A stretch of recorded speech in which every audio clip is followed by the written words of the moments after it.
مع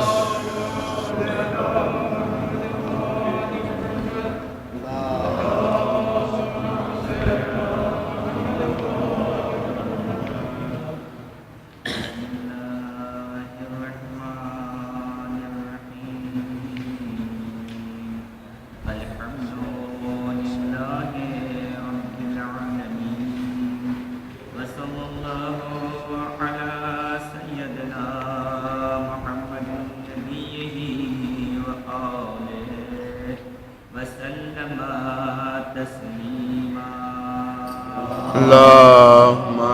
صل على محمد وآل محمد. اللهم لك الحمد على ما جرى به قضاءك في أوليائك الذين استخلصتهم لنفسك ودينك إذ اخترت لهم جزيلا ما عندك من النعيم المقيم الذي لا زوال له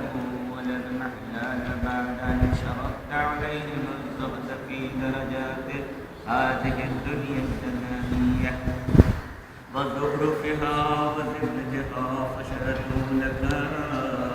ظالم وعلمت منهم الوفاء به وقبلتهم وقربتهم وقدمت لهم الذكرى الحنية والثناء الجلية وحببت عليهم ملائكتك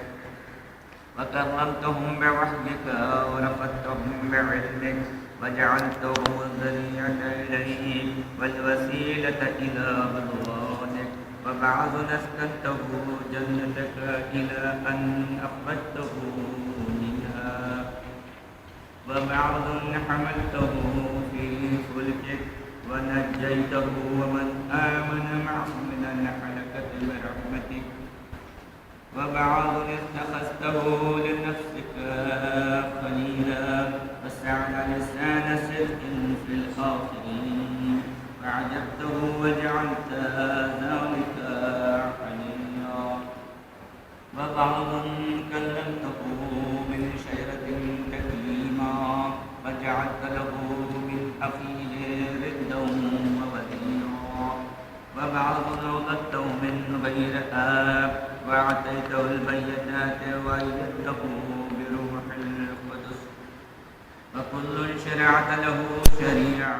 ونحلت له من هذا وتخيلت له أوصياء